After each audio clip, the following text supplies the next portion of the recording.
This 1950s radial arm drill bores flawless 1-inch holes through armor plate, swing after swing, 7 decades on.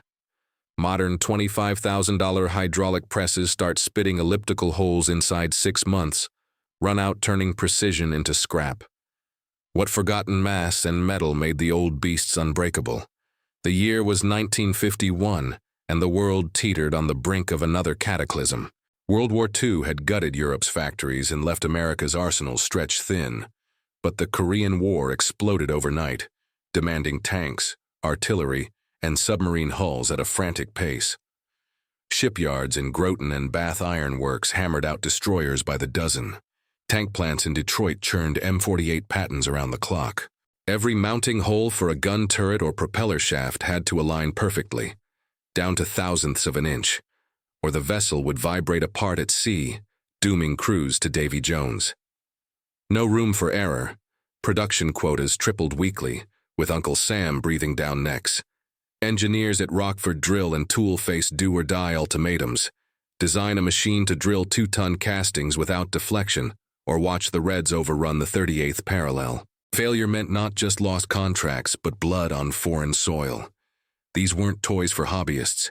They were weapons of survival, built when a single botched hole could cascade into national defeat. To conquer that chaos, they unleashed brute force physics on a scale we'd never stomach today. Picture a monolithic cast iron column, poured in a single 4,000-pound slug from mehanite metal, a dense vibration-damping alloy with graphite nodules that eat harmonic chatter like a sponge. This pillar stood 12 feet tall, its base bolted to a 10-ton concrete foundation, with half-inch Whitworth threads, ensuring zero flex under 20,000 pounds of downward thrust. Atop it swung a radial arm 40 feet tip-to-tip, fabricated from stress-relieved A36 steel plate, 2 inches thick, counterbalanced by 800 pounds of lead shot in the tail to neutralize torque. The drill head itself, a 1,200-pound battering ram, traveled on V-ways machined to millionths flat, lubricated by a forced oil bath circulating 5 gallons per hour. But the true secret sauce hid in the bearings, giant tapered roller sets, 18 inches across from Timken's wartime foundries. Each cone and roller assembly handled 50,000 pounds dynamic load, with adjustable preload via massive hydraulic nuts to eliminate axial play. Under full cut, spindle screaming at 200 RPM, feeding a 2-inch HSS bit through quenched Inconel at 150 surface feet per minute, these bearings converted raw pressure into smooth rotation. Vibration? The machine's 2-ton mass created inertia that laughed at harmonics. A 1-horsepower chatter would dampen in milliseconds, the cast iron twisting less than 0.005 inches per foot. Heat built slow, spindle temps topped at 180 Fahrenheit after hours, cooled by the oil flood that hissed into steam on contact with swarf. Pressure peaked at 15 tons on the quill, yet runout stayed under 0.002 inches, guaranteed by the taper's self-aligning geometry. No electronics, no servos, just metal fighting metal with safety factors of 10-to-1. Operators locked the arm with a 500-pound yoke pin, forged from 4140 chrome moly, and the whole assembly shrugged off a dropped forging like a bull swatting flies. This wasn't finesse, it was engineered violence, where mass trumped speed and rigidity crushed compromise. Men fed these monsters 12-hour shifts in foundries reeking of cutting oil and molten iron. Blue-collar giants named Joe and Hank, arms like oak from years at the helm, wrestled 500-pound workpieces onto the table with chain falls and curses. Dressed in sweat-soaked flannel and steel caps, they endured coolant mists at 120 degrees Fahrenheit, skin pruning raw, lungs burning from molybdenum fumes. The arm's swing path crushed fingers in V-way gaps. One slip on the hydraulic clamp, and amputation was instant. Gauntlets of boiled leather offered scant mercy. Heat exhaustion dropped foremen weekly, while drill fever, vibration white finger from gripping the 20-pound control wheel, gnarled hands into claws by 40. In '53, a spindle seizure at Newport News sheared a quill, hurling shrapnel that blinded 2 millwrights. The third lost his leg below the knee. No airbags, no laser guards, just a brass safety whistle and prayers. These workers bet their bodies on the machine's mass, knowing a wobble meant mangled steel and mangled men. Unions screamed for mercy, but deadlines silenced them. Every perfect hole shipped ordnance that kept freedoms intact. Fast forward 70 years, and that Rockford drill, serial number 51472, still punches locomotive frames in a backlot shop in Ohio. Its Timken bearings reground thrice, run out tighter than new. A buddy of mine fired it last month. The arm swung smooth as butter, holding titanium without a quiver. Contrast that with today's precision presses from Haas or Okuma.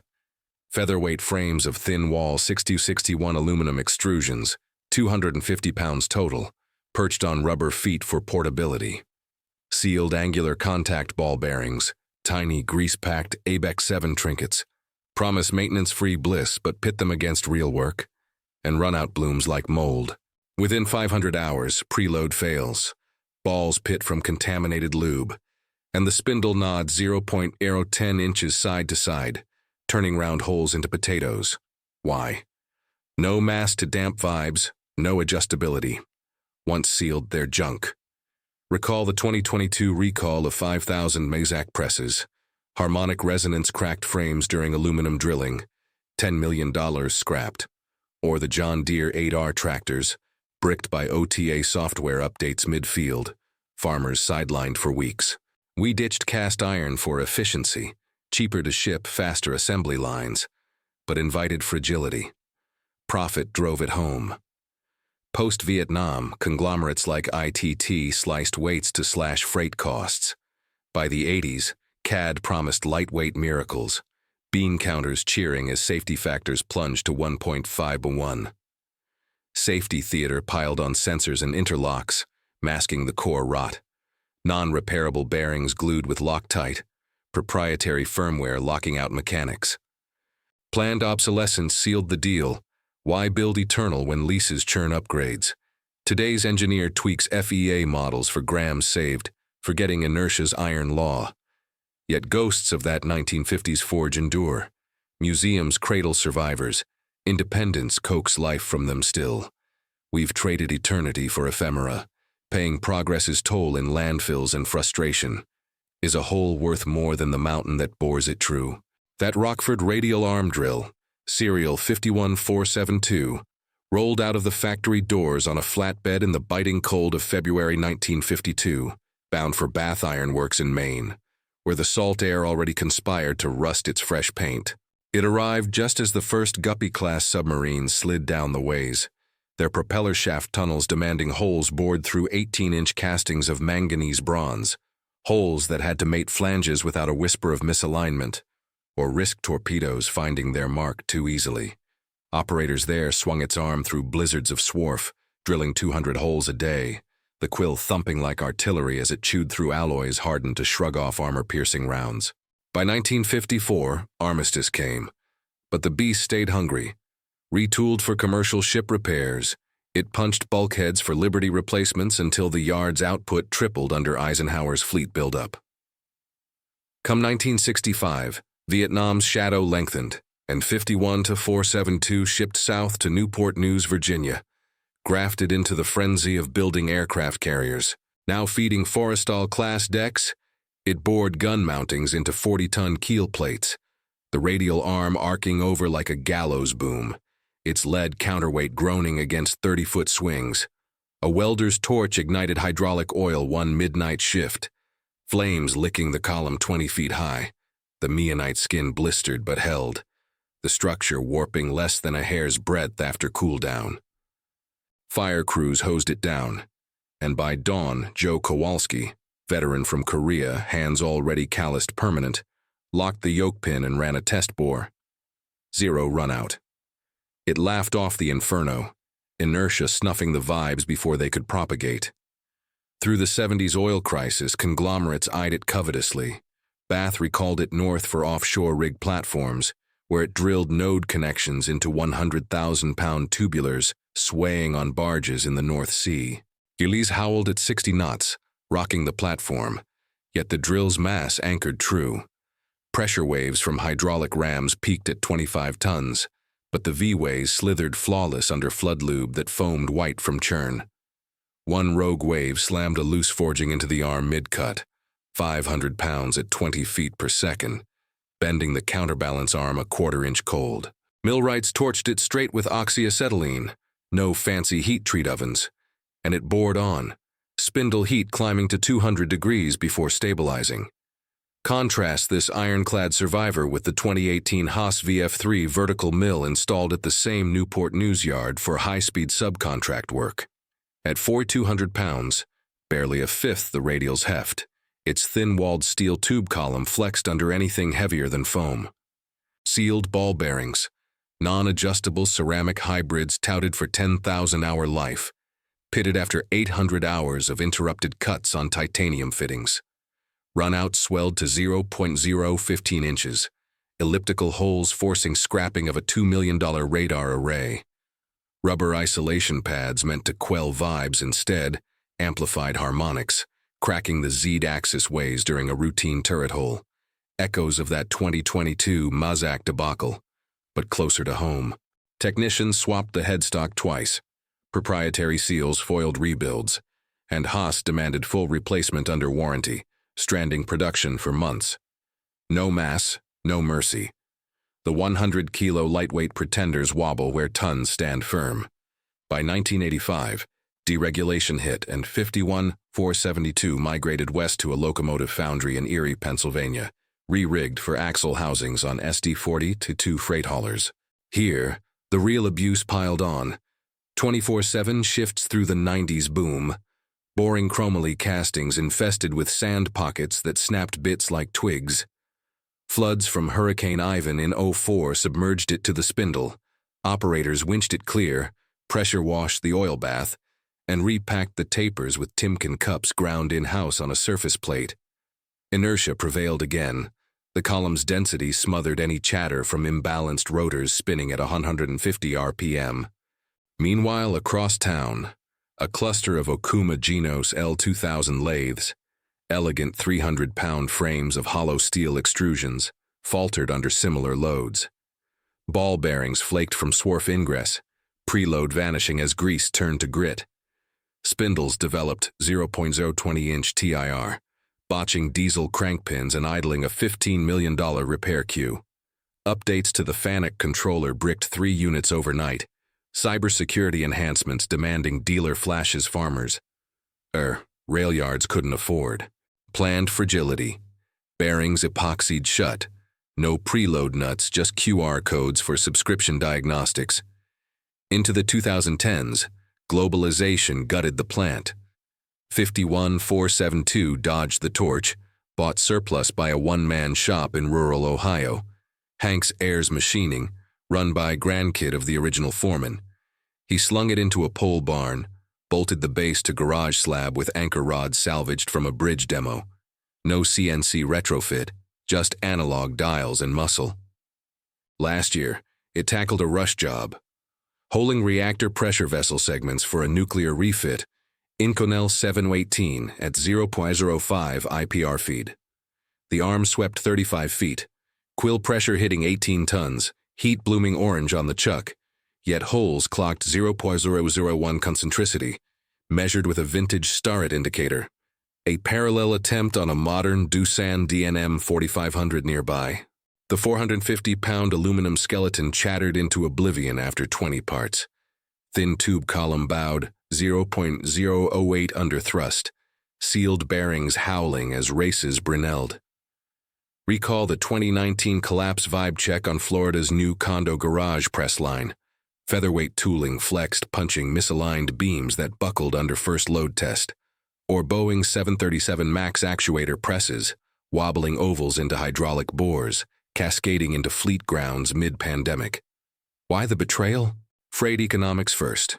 Shipping a 2-ton Colossus costs triple a 100-kilo crate, so post-NAFTA yards favored air-freightable toys.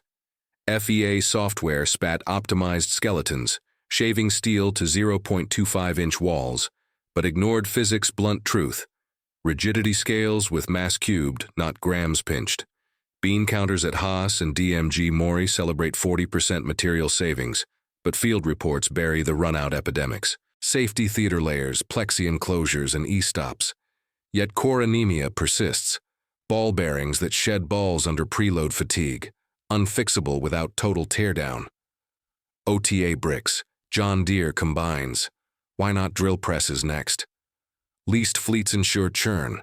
5-year write-offs fund stock buybacks. Today, 51472 hums in that Ohio shed, arm pivoting on bearings reground for the 4th time. Each facet hand-lapped to micro-inches. It outlasts generations, a testament to when engineers bet empires on metal's mass. But as landfills swell with e-waste mills, one ponders the audit trail of corners cut. Those corners cut in boardrooms echo loudest in the quiet hours. When a shop foreman curses a dead servo on his 3rd mill this year, walk into Hank's Airs today, and 51472 dominates the space like a battleship in dry dock, its radial arm etched with scars from 7 decades of war and weather, dents from North Sea hammers, scorch marks from Virginia blazes, faint electrolysis stains from Ivan's flood. The pole barn roof leaks on rainy days, dripping onto the meionite column, but the old iron shrugs it off. Zinc chromate primer, reapplied by hand last spring, holds the corrosion at bay. Hank's grandson, call him Tommy, a wiry 40-something with grease under every nail, fires it up most mornings for custom runs. Turbine casings for wind farms, pressure fittings for fracking pumps, even prototype armor for unmanned drones.